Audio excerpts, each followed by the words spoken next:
Okay, episode 3. Welcome back to the Real Rugby Show. Welcome back, Matthew Rhodes, my good mate. Cheers. 2 from 4 this weekend. Last week, South Africa dominated in the URC. 2 teams won, 2 teams lost. We're going to talk a little bit about the South African team's performances in the URC. We're going to talk a little bit about Munster versus Leinster because that was another big game over the weekend. And one of the South African boys played particularly well. And then lastly, we had an awesome day on Saturday. We did. Watching the Leicester Tigers and Northampton play the East Midlands Derby, which was a shitload of fun. So we'll get to that. But let's kick off. URC wrap up round 4, round 3 for the South African sides. Mate, what the hell is going on with the Sharks? Thanks for starting off there.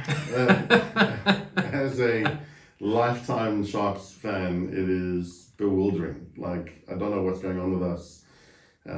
We seem to be really hot and really cold at the moment. But yeah, Benetton, fair dues. They've played well of late, the last couple of seasons, not just this last season, but they got some good rugby in them. But, you know, and with all due respect, they shouldn't be smashing us like that. No, they shouldn't, and I don't think it's the score that's the issue. The result that's the issue. It's the score. It's the difference in points. Yeah, it hurts. It hurts a lot. Benetton, to their credit, played well last season. They made the top 8, made the playoffs, almost beat the Bulls twice at Loftus. They were very competitive, but geez, man, 38-10. That was a tough day at the office. Yeah, and if anything, I'm just really happy for Werner and Matt. your mate in Italy. Yeah, he's a good lad and he's going well, and obviously it's gone well for him there. So I always enjoy when South Africans are in teams that are doing well, and they've been the underdogs and are obviously doing exceptionally well, but still bloody hurts, man. It does. Scoreline over the weekend, so the less we can say about that. I know you couldn't watch the game because obviously we were at Leicester on Saturday, but Werner Smith scored 2 tries. Yeah. So if you do watch the highlights, he did particularly well. So yeah, good to see South African boy play well, but that was a tough one. Another tough one to swallow was the Stormers. I don't really care that much about the Stormers, but still they're a South African side. South African side, and we want to see South African sides do well, whatever. But again, they got a hammering, and interestingly, a team that was exposed by the Lions the week before. Yeah, exactly. Edinburgh was exposed by the Lions. That was a ridiculous first half performance by the Lions, 48-0 at half time. Yeah. And now, a week later, I know it's home game, a lot can happen in a week. The Stormers, after their win against Zebra, you always thought that, okay, they're on the up. Yeah. I didn't expect them to get smashed the way they did. Proper. I see a lot of people are putting the blame for some reason on Damian Willemse' shoulders. Like, he didn't play well at 10, given that it's only a second game back from injury. And 10's not his preferred position. Do you think that's fair criticism? No, I think it takes time to get up to speed, but at the same time, it's a 15-man game, and also he didn't come in at the dying moments of the game with a kick to lose the game for the team. He was there playing, throughout. So look, it's a 15-man game. Scoreline like that can't be just lumped onto one man's shoulders. No, I agree, and I still think he's better than most guys in that position, although it's not his preferred position. But we'll have to see how they bounce back. I saw John Dobson said, if they can get the buzz of the Cape Town Stadium back, and it's like, well, mate, half your games that you play each season are away from home. Yeah, you can't just perform at home, and to be in that top 4 and then push for a home semi, you've got to win these type of games, or at least get a bonus point out of it. I know Edinburgh is a decent side, but at least try and see if you can get a bonus point. Yeah, you got to play good rugby regardless, home and away. And again, if you can get bonus points, that's all the better, even if you're on the losing side. But you've got to be able to have a fortress at home and travel well. Yeah, absolutely. And the Stormers and the Sharks did not travel well this week. No, they did not. But 2 sides that did travel well were the Lions and the Bulls. Yeah. The Lions. Let's start with the Lions. We'll keep the best for last. Let's start with the Lions. Good, solid performance. Dragons away from home. Yeah. Wasn't a comprehensive victory, but they'll take the points. Yeah, it was a grind-out victory in the end, and I think on the balance of it and watching the highlights, they deserve the victory. Yeah, you like the two Horn boys. Yeah, the Horn boys both played well. They're always exciting with ball in hand, I think, and always Sunela Nahamba always plays really, really well in my opinion as well. So yeah, he is. He leads that line pretty effectively. So from what I saw, again, just watching the highlights because we were gallivanting on Saturday, it looked like those boys stood up. And as a team from 115, any kind of grind out victory is always, you walk away thinking that you've done well in the day because it could have gone either way. It can, and that's usually what separates good and great teams. Yeah. It's like if you can grind out a win, doesn't matter how ugly it is, that's a sign of a champion team. And something's happening in Joburg. Cash van Rooyen and his team, he's got a lot of flack over the years. Yeah. They lost a hell of a lot of players that's gone overseas. Ackerman left, they've gone through a tough time, but something's brewing, something exciting's brewing in Joburg. And I love their brand of rugby. Yeah, it's exciting. It's exciting. We spoke about like newcomers that should be, being taken note of. Last time we spoke, one guy that's now starting to stand out is Jared Keynes on the flank for the Lions. Yeah, he's a unit. He scored a great try, like from the halfway line. But he's playing exceptional rugby. He was great in the Currie Cup, and he's now continuing that form into the URC. So I'm excited to see what he's going to do. But again, talent across the board, young team, exciting team. And not afraid as well. They'll take the game to you. They'll run with ball in hand. They're tactical. They've got good forwards who are agile and nimble. As you say, can run from halfway or near enough to score tries. And so I think it's a complete team, and they've got depth as well. So again, when you're watching them, they can do some exciting stuff. Yeah, and again, Yvonne van Rooyen called it at the beginning of the season. He said, "Watch us. We're gonna make the semis." We're gonna come right. And I thought, whoa, don't throw predictions out before the season starts. But geez, the way they're playing, I'd love to see them there. They deserve it. It's nice to see that they've got self-belief. Yeah, absolutely. Back yourself. Yeah. I remember back in the day that used to piss me off something ridiculous when Jeff Wilson and Sean Fitzpatrick and these guys would have rubbed it in our faces. Like Jeff Wilson would always score a try, and then he would like yawn at the crowd and like just get the crowd jet up. I'm like, you're a dick. Stop doing that. But again, that was just there's confidence coming through, you know. And I'm not saying the Lions play like that, but it's back yourself. If you're good and you got the talent, take the risks. It's high risk, high reward. But if it pays off, you're superstars. Fine line between confidence and arrogance, and I think at that Premier level, when you're at the top of any industry or sports or whatever it is that you do, you need to manufacture that into something that's positive. Yeah. And I think that's what they're doing. Is they've got that self-belief, and it shows in the scorelines. Yeah. No, I'm super excited about the Lions, which is not something that ever comes out of my mouth. As a Bulls fan, yeah, exactly.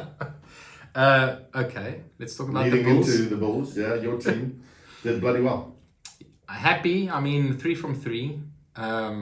Great start to the season. Initially I thought against Ulster we were, not Ulster, Edinburgh. We weren't lucky, but we just didn't have to win that game. Then we thumped Ulster. And again, a good win away from home. Yeah. David Creel got the most ridiculous red card that I've seen in my life. Yeah. You know what? Again, it's a contact sport, and we often hear people say that the game's gone soft. Refs are killing the game, and it's because of instances like this. Yes, it's an arm to the throat. I totally get that, but you're not supposed to bump. You can't hand off people anymore. At some point, you are going to make contact with a guy in the wrong head area, in the neck, whatever. I just thought it was ridiculous. Maybe a penalty at most, but not a red card. Yeah. That killed our momentum. David Creel is actually someone that I think can be pushing for Bok colours. He's been really, really good the last couple of seasons, and it just killed our momentum. We were up 26-3 after 20 odd minutes. We finished 29-19. So it just killed the game. Changed the complexion of the game. Yeah, exactly. So I get that you need to keep the game safe and penalise players if they, go outside of those parameters, but not to the detriment of the team and the team's performance. But in saying that, it didn't cost us the game. We still won. Had it cost you the game, this would be a very different conversation we're having today.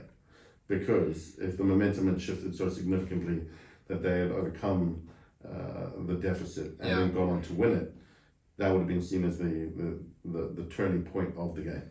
Yeah, but I mean, that's where just before we started filming, we spoke about it. Like, what's going wrong with the Sharks? What's going right at the Bulls? And for me, it is that question around depth, right? We see how important depth is to the Springboks. I somehow get the idea that at the Bulls, we've got a lot more depth, although we did play our best and strongest team on Saturday. But with the Sharkies, like if you take the Etzebeths and the Khaleesi's and the Oxes out of the team, they look a little bit thin, which I didn't think would be the case. But the guys who's getting the opportunity to step up in the URC, it doesn't look like they're really taking it. Yeah, which is surprising because you think that they've got enough depth, they've got a really good sort of succession plan or planning system in place typically. And so there should be both youth and sort of physicality coming through, especially in the prime positions if one of your top men are going to be out for that particular game or out for more than just a game for a significant period of time. And like you say, I don't know, there seems to be some kind of magic that is missing in the Sharks at the moment, which we need to find. Yeah.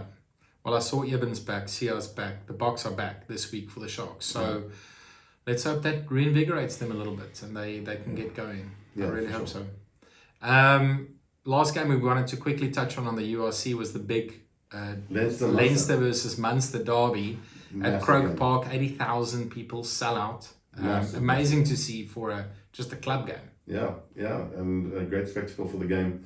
Red and blue against each other, always a big day out, and significant plays across the field with the likes of Archia playing against his old team. That would have been a massive moment for him, given the context of the rivalry, the allegiances that he would have had previously, and then the expectation of standing up, and he did that. But also the fans gave him some shit, right? They tore into him, but he's the type of guy that can take it. Sure. I think with a smile on his face, he played bloody well. Did you see that catch he took in the line out with one hand? Yeah, one hand. Took it with one hand, popped it to the scrum like a basketball player. Just amazing, and scored a good try. So great day at the office for him. Yeah, I'm just happy to see him fit because we have been a little bit thin at lock, although Ruan did the job for the Bokke. We need that depth. We need the next guy coming in. None of us, neither you or me, were convinced about Salman without coming in. So it's great to see Archie back. He played bloody well. Let's hope he stays injury free. Loved seeing him on the field again, and he just always looks like he's having a great time. He is. He's enjoying. He's a mountain of a man, and a big thing to be able to go and play against your old team and to play well. So. Fair play to him. Bloody good day, and congrats to Leicester. Munster's a fantastic team. Yeah, they are. But Leinster were strong from, right from the beginning. Yeah, absolutely. Deserving winners. Absolutely. Leinster again, they're leading the pack. They top of the log. Yeah. We'll see if that works out for them in the end. Every year they lead for like the first half of the season, and then they fall off. They come to South Africa without their top stars. They lose a game or two, and then suddenly they pipped at the end. So we'll see if they can actually see this season through and take the cup home. It's a very Irish style and philosophy to go hard, go early, peak early, and then be number one for 3 years. for a lot of the way through the tournament, and then unfortunately not make it to the end. So good luck to them. Hopefully they do it this time around. Why do I see that on social media all the time? Like somebody posted on one of the rugby banter groups, even if South Africa win all 3 of their games, they won't make enough points to surpass Ireland as number 1. I'm like, okay, and what's your point, mate? Win a quarterfinal, and then we'll talk. Yeah. So I don't understand this obsession with being number 1 in the world if you've got 0 trophies in the cabinet. But anyway, that's just me. 20, 30, 40 years from now, when people are looking back, they won't remember who's number 1 this particular year, but they'll always remember who's won the World Cups. I agree. 1999, 2003, 4, etc. So I agree. Yeah. The one thing we should actually talk about that we haven't spoken about is all the comments that have come out from Johnny Sexton and the launch of his book. I don't know if you've seen all the stuff that he said. He's very bitter about being left out of the 2021 Lions tour. He's had a lot to say about Marcus Smith and Warren Gatland. He had a lot to say about Rico Ioane and what he said to him after the game. I'm like, dude, you're proving everybody's point. Write your book, sure. If you want to make some money, write your book, but you're still bitching about stuff that happened when you were playing. At some point, you've got to. I sort of feel like he needs to go and see someone professionally, honestly, because he's moaning about it. Yeah, it's controversial stuff, but controversial stuff sells books, and it's good reading. And so, you and I simply are here talking about it right now, and so you could say that he has achieved what he set out to do when he wrote those words. Maybe. Yeah. Maybe. So there's it's controversial, it's drama, it's calling people out, it's creating a bit of niggle. I don't mind it. It's good for you, Johnny. Yeah. Good for you, mate. Okay, our day in Leicester. Yeah. Geez, how much fun did we have on Saturday? It was good. How do you sum that up in words? In words, I was not sure of what to expect, if I'm honest, because we went there as guests. Andra Liebenberg had organised for some tickets, and thanks to our mate Anton, who's mates, and so thanks to Andra and Danielle, his wife. They were fantastic hosts, but we got to sit in and amongst the section where all the players, family and friends are obviously designated to go to, and so there was a lot of passion with the people around us for one particular person or another. So it was actually quite exciting to be a part of that. Whenever someone in the Leicester Tigers team had the ball in hand, there was someone in and amongst us who was their family member or friend, who'd be cheering them on and shouting them up. So, but no, from the start of the day right through to very late in the evening, we had a great time. Yeah, we had a great time. It was awesome. Thank you very much to the Leicester Tigers. Yeah, we obviously spied Austin Healy just before he went on live television. There's a bit of a clip that you've put up already on our day, and we inadvertently were filming him being filmed and saying that was his audition for the Real Rugby That's podcast. His audition for the Real Rugby podcast. To be honest, Austin, we'll consider you if you can pronounce Van der Westhuizen properly. If you can do that, you're in with a shout, mate. We'll let you on the show. Yeah, but other than that, I think we're covered. Yeah, no, we were good. It was fantastic being there outside the stadium, and it's just a really good vibe both before and after. But had a few pints. We had a few pints, and there's a follow up, right? Your mate who played hooker, Charlie Clare. Yeah. He actually offered to come onto the show at some point. So when we get more than 13 followers and more than 13 people watching this, we will invite him because he had some dirt to spill on some of the players. Well, there's been some good South African players that have gone through Leicester Tigers, right? Of late. And I mean, there's always been one or two, but Jasper Wiese was there recently. Yeah. Marco van Staden, if I'm right in saying. Correct. There's also Andra Liebenberg there now, Liebenberg. And obviously, Mr. Reliable, Mr. Consistent, Andre Pollard. And what has been suggested is that Charlie Clare will come on and give us all the dirt and all the inside track on all of the boykies, and specifically who drinks the most brandy. Which we already heard via the grapevine. Allegedly. Apparently. Because apparently. It's Andre Pollard, but we'll confirm that in due time. Something about Charlie Clare's birthday and a load of brandewijn and cokes on the tray. But also that he paid for willingly, knowing that he's not gonna use the tab behind the bar. There was a tab behind the bar apparently, and our man Polly was like, "Naught, I've got this on me," and came back with a tray of brandewijn and coke. So fair play to you, Polly. Which makes him it makes us love him more. Even more. Next level. He was king before, he's a champion even further now. But we actually got to spend a bit of time with Polly and his beautiful wife and kids. Afterwards, they were sitting at our table, and we had a few quick chats with him. And you got a picture with him as well. Yeah. Great guy. Top man. Fantastic to afford us a little bit of his time. Family man. I'm pretty sure if we had a few more brandy and cokes on the table, he might have stayed a little bit longer. Maybe. Yeah. Well, we'll definitely do it again. I did mention to you that the Sharks are playing Leicester in December. Yeah, we've got to go. We'll take Andrew up on his offer, and we'll get tickets again. On the Leicester Tigers, obviously playing Northampton Saints. The Saints didn't have a great day out. I thought of the Saints, Tommy Freeman played really, really well. As he always does. Yeah, he was dynamic on the wing, beat a couple of players, scored a try, had a try disallowed, unfortunately, because there was a knock on previously before. But he just looked, every time he had the ball in hand, he looked like he was looking to do something.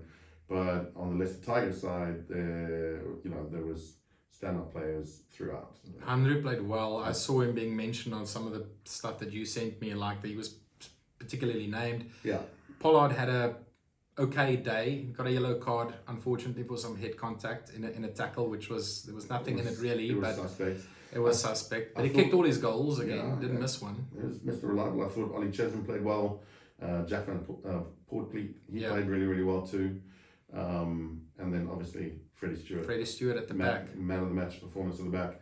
Your man is 6 foot plus and he's solid. So they use him as almost like a crash ball specialist coming through. That try that they scored, I think it was the first try where they forward shifted the ball from a penalty kick and then drew in the defense with him coming through. Try and stop him 5 yards out, coming at pace. Running into space, it's always going to be tough. And we met some good mates of his, Charlie and the boys. Had a bit of a chat. Yeah. Apparently, we're not allowed to say anything positive about George Furbank. Can't. Because according to them, Freddie Stewart's the number one fullback, and that's it. There's only one fullback in England, and that's Freddie Stewart, apparently, to the boys behind us. So fair play to them. They had a bit of a chat with us afterwards, and so we appreciate their time. They were good lads. We had some good banter. Cool. Yeah, we had a great time. So thank you to the Leicester Tigers, Andrew and the boys. You also got to speak to Checker after the game very briefly. Had a quick chat to Checker, to Michael Checker. Very nice guy, down to earth. You know that I've always liked him. I said that before the game. I'm like, I'm a big fan of his. Always rated him, because he's just very transparent and open. It comes across again as arrogance, but he just wears his heart on his sleeve and says the thing like it is. And I love the fact that he's getting results. Yeah. Because I think he left Australia on a very sour note as coach after the 2019 World Cup. We know that Australia's problems are bigger than just the coach. Joe Schmidt's not going to fix that side. Dave Rennie couldn't fix that side. Neither could Checker. They've got more investment that they need to do at grassroots level to actually lift their game.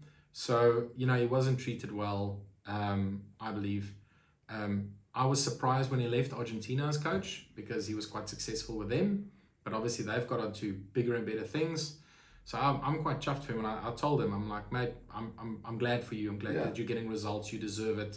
You get a lot of shtick. He was banned the previous game from the touchline. He couldn't be there. Actually, he couldn't be in the stand because of something he did. I can't remember. But he was back, and whenever you speak to the players, they seem to like him. Connect with him. They rate him as a coach. Yeah. So post the Steve Borthwick era, when they won the premiership, he looks like the right guy to be taking them forward. Yeah, and long may that success continue. So good luck to him and good luck to them, and all the best for the rest of the season. Right, Matt, thank you so much for that, for your thoughts. Next week it's round 5 of the URC. We'll do a bit of a roundup and share our thoughts. Sure. For the folks out there that like what we're doing and enjoy this type of content, please go and give us a subscribe on YouTube. Click the little notification button to get notified. Share it with your friends. It's two guys talking shit. We really just enjoy the game, and we want to see how this can grow organically. So, give us your support. Currently, I think we've got about 13 loyal watchers. 13 mates. Yeah, 13, and it's all close mates. So Seven- we'd like to expand that a little 7 bit. of your family, 6 of mine. Yeah, exactly. So if it wasn't for my mom sharing links Yeah. to everybody, then we probably wouldn't have any viewers. So thanks for those 13 people. We hope next week we grow it a little bit, and we take this forward. We'll see where it goes. Appreciate all the support. Thanks, guys. And for all those that are giving us a bit of stick, keep it coming. Yeah, we really don't care. Keep it coming. Okay, cheers.